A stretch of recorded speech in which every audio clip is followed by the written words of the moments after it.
বেগম খালেদা জিয়ার মৃত্যু হয়েছে। স্বাভাবিক মৃত্যু, বার্ধক্যজনিত মৃত্যু এবং সম্মানজনক মৃত্যু। প্রকৃতি এমন একটা সময় তার মৃত্যু নির্ধারণ করেছেন যে সময়টিতে তার সারা জীবনের যে কর্ম, তার সারা জীবনের যে অর্জন, সেই অর্জনের রাষ্ট্রীয় স্বীকৃতি, রাজনৈতিক স্বীকৃতি এবং প্রাকৃতিক স্বীকৃতির একটা সন্ধিক্ষণ রচনা হয়েছে ডিসেম্বর মাসের এই সময়টিতে। বোঝার চেষ্টা করুন যে বেগম খালেদা জিয়া যদি আজ থেকে ২ বছর আগে ইন্তেকাল করতেন, তাহলে তার মৃত্যুর পরে তার যে শেষকৃত্য এটা কেমন হতো? নিঃসন্দেহে আজকের মতো হতো না। ২ নম্বর হলো যে তার মৃত্যুর পূর্বক্ষণে তিনি দেশ এবং বিদেশের চিকিৎসা সেবা পেয়েছেন। তার প্রিয়জনদেরকে তিনি পেয়েছেন কাছে। তার সন্তান, তার নাতি, তার পুত্রবধূ সবাইকে তিনি কাছে পেয়েছেন। এক অনন্য জীবনের পরিসমাপ্তি। তৃতীয়ত এটা বর্ষাকালে হতে পারে। কিন্তু বর্ষাকালে না হয়ে এমন একটা সময় হয়েছে যে সময়টিতে দেখা গেল যে মানুষের শোক প্রকাশ, মানুষের আবেগ প্রকাশ, জানাজাতে অংশগ্রহণ করা থেকে শুরু করে সবকিছুই প্রকৃতি অবারিত করে দিয়েছে। এরকম মৃত্যু, এরকম সম্মানজনক মৃত্যু, এরকম মহিমান্বিত মৃত্যু আমাদের এই সমাজে খুব অল্প মানুষের ভাগ্যে জোটে। তার ব্যাপারে আল্লাহর সিদ্ধান্তই চূড়ান্ত। আল্লাহই ভালো জানেন।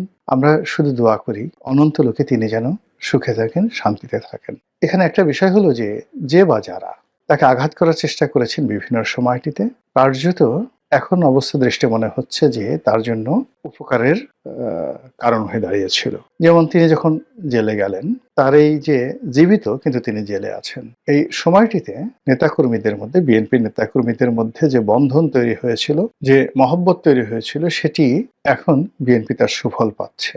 তার অবর্তমানে তার সন্তান যেভাবে নেতৃত্বে এগিয়ে এসেছিল এবং তার কোনো ওয়ে ছিল না। তিনি যতদিন বাইরে ছিলেন তখন হয়তো তারেক রহমান সাহেবের নেতৃত্ব 30% ছিল দলের উপর।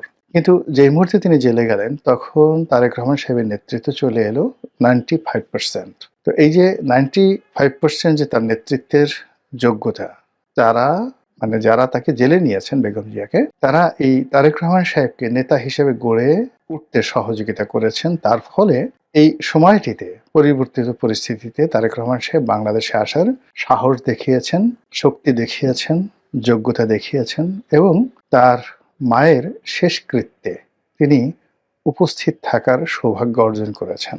তো এই যে খালেদা জিয়ার জীবনে যে ঘটনা ঘটল, বাংলাদেশে আরও একজন প্রবীণা রাজনীতিবিদ শেখ হাসিনা। তিনি যদিও বেগম জিয়ার মতো রোগাক্রান্ত নন। বেগম জিয়ার দুটো খুব সিরিয়াস সমস্যা ছিল। একটা ছিল আর্থ্রাইটিসের সমস্যা, বাতের সমস্যা, এবং এইগুলোর কোনো চিকিৎসা হয় না। একবার যদি আপনি এই রোগ দ্বারা আক্রান্ত হন, ডায়াবেটিস, বাত, এগুলো আপনাকে সারা জীবন বহন করতে হয়। তার দ্বিতীয় আরেকটা সমস্যা ছিল লিভার সিরোসিস। এটাকে এক ধরনের লিভার ক্যান্সার বলা হয়।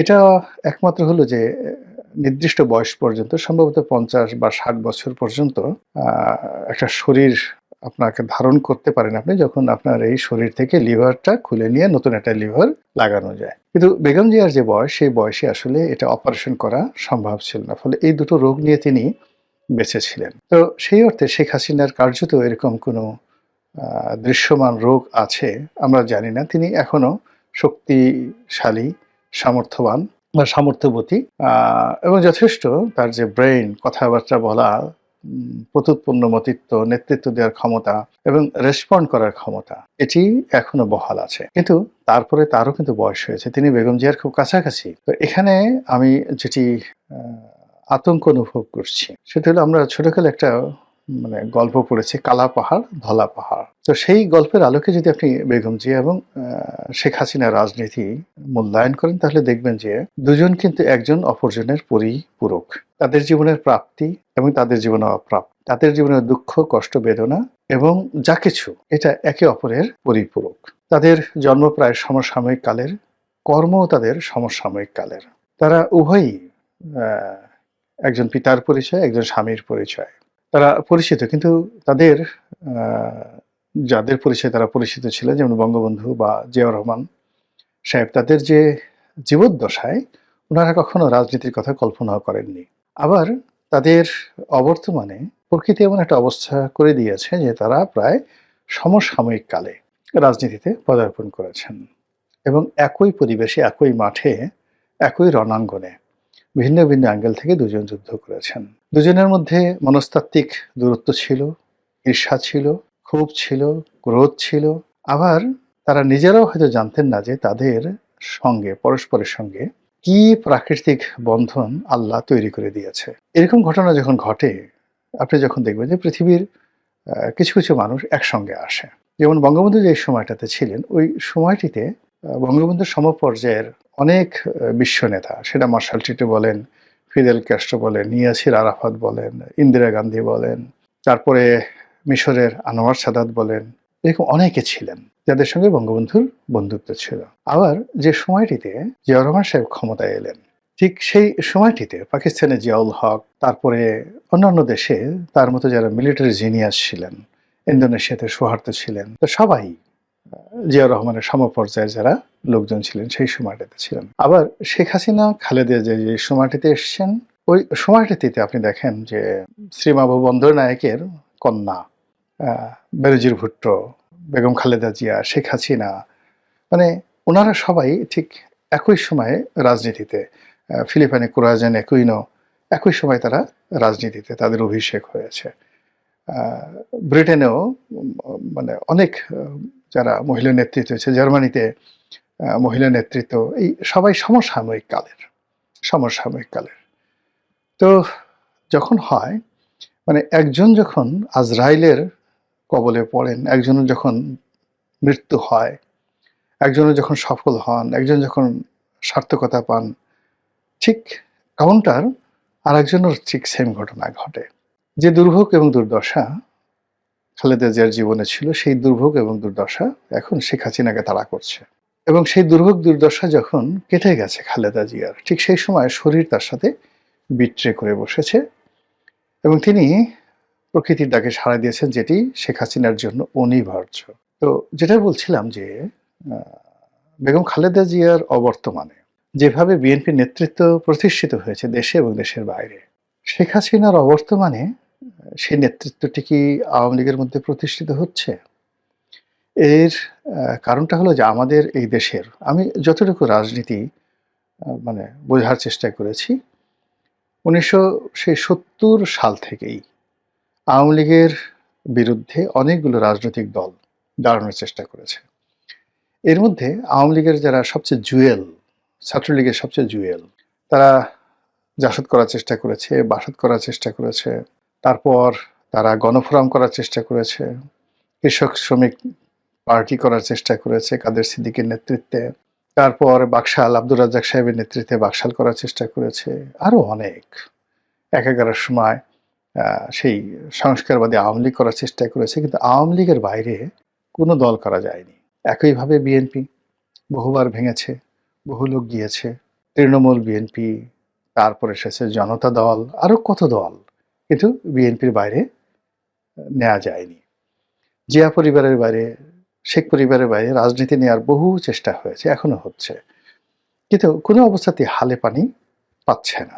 আমাদের দেশের প্রকৃতি এবং পরিবেশ কেন জানি এই পারিবারিক ট্র্যাডিশন এবং এই দুটো দলের রাজনীতির মধ্যে তারা মানে যাকে বলা হয় নিজেদেরকে কেন্দ্রীভূত করে ফেলেছে।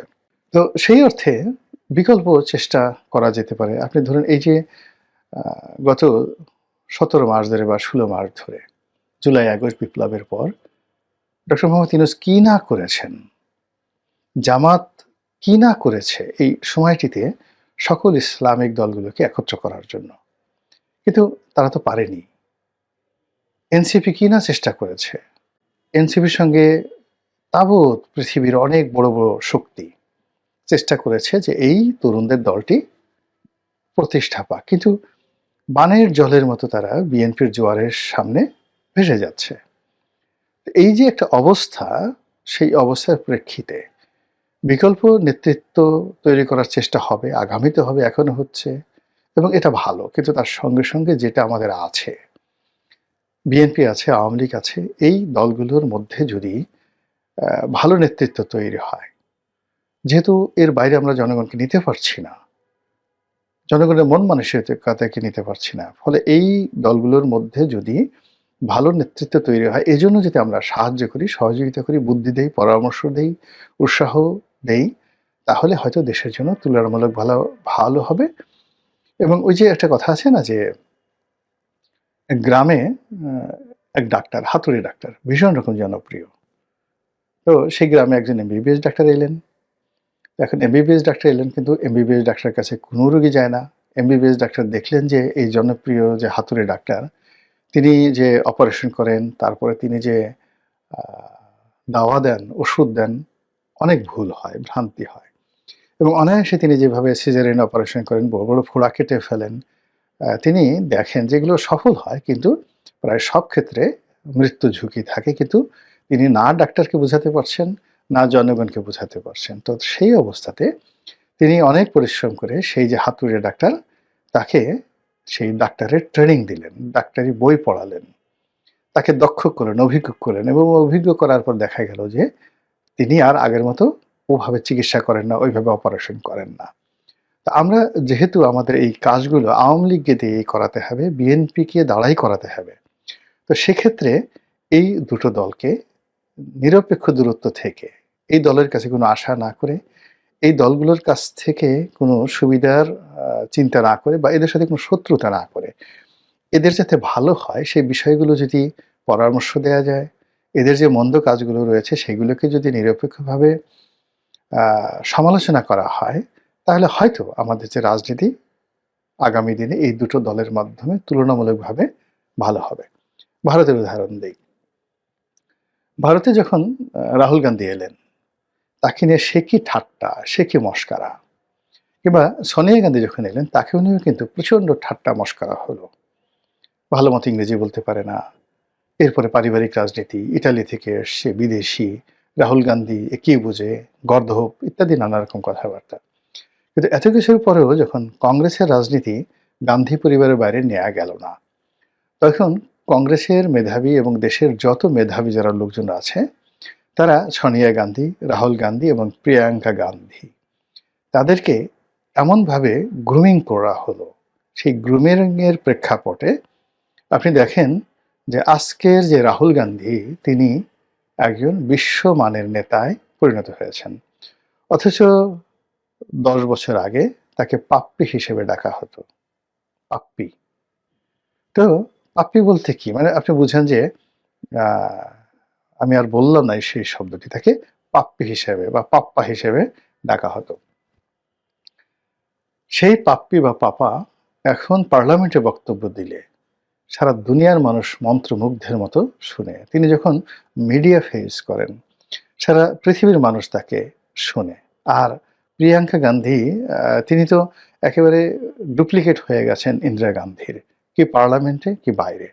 তো এটা ভারতের যে সিভিল সোসাইটি তারা সহযোগিতা করেছে। তো আমাদের দেশেরও রাজনীতির যে বাস্তবতা, এখানে আসলে খুব বেশি পণ্ডিত, খুব বেশি পাণ্ডিত্য, খুব বেশি যাকে বলা হয় দেশি বিদেশি ডিগ্রিধারী লোকজন যারা আছেন, তারা আমাদের এই রাজনীতির আবহাওয়া বা হাওয়া বাতাসে বড় হতে পারেন না। যেভাবেই হোক না কেন রাজনীতির যে ট্র্যাডিশনটা হয়ে গেছে, ঐতিহ্য হয়ে গেছে, এর বাইরে আমরা যেতে পারব না। তো সেক্ষেত্রে বিএনপি এখন ভালো একটা জায়গাতে আছে। তাদের অনেক দায়িত্ব কর্তব্য আছে।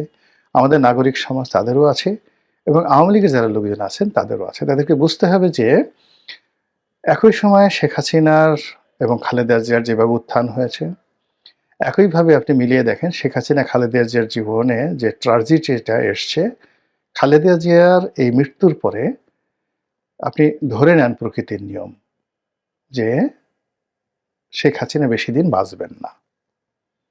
কোনো রোগ নাই বালাই নাই। এটাই প্রকৃতির নিয়ম। তো শেখ হাসিনা যদি খুব অল্প সময়ের মধ্যে তিনি অসুস্থ হয়ে যান, নিষ্ক্রিয় হয়ে যান, তিনি যদি ১-২ বছরের মধ্যে অসুস্থ হয়ে পড়েন, একেবারে অসুস্থ হয়ে পড়েন, আমি আশ্চর্য হব না। কেননা the science of nature speak in a same way. প্রকৃতি এইভাবে কথা বলছে। তো এই যে আ বেগম জিয়ার মৃত্যুর সঙ্গে, সঙ্গে আজরাইল যেভাবে শেখ হাসিনার চারিদিকে ঘোরাফেরা করছে প্রকৃতির নিয়মে, এটাকে যদি কগনিজেন্সে নিয়ে আওয়ামী লীগের লোকজন প্রস্তুত হয়, বিকল্প নেতৃত্ব তৈরি করে এবং রাজনীতিতে টিকে থাকার চেষ্টা করে, হয়তো তাদের জন্য ভালো ফলাফল বয়ে আনবে। কিন্তু তারা যদি যতদিন তিনি প্রধানমন্ত্রী ছিলেন ওভাবে মনে করে যে তিনি ১০০ বছর জীবিত থাকবেন, ১৩০ বছর জীবিত থাকবেন, এবং শেষ দিন পর্যন্ত এখন যেভাবে তিনি কথাবার্তা বলছেন, আগে যেভাবে কথাবার্তা বলতেন, আরো ২ বছর পরে ৫ বছর পরে তিনি এভাবেই কথাবার্তা বলবেন। আমি মনে করি না যে এটা ঠিক হচ্ছে। এটা এখানে আবেগ। এখানে আবেগ নিয়ে এই ধরনের চিন্তাভাবনা করা যায়। কিন্তু বুদ্ধি, বিবেক এটা যদি আপনি খাটান, প্রয়োগ করেন তাহলে দেখবেন যে এটা একেবারে অবাস্তব।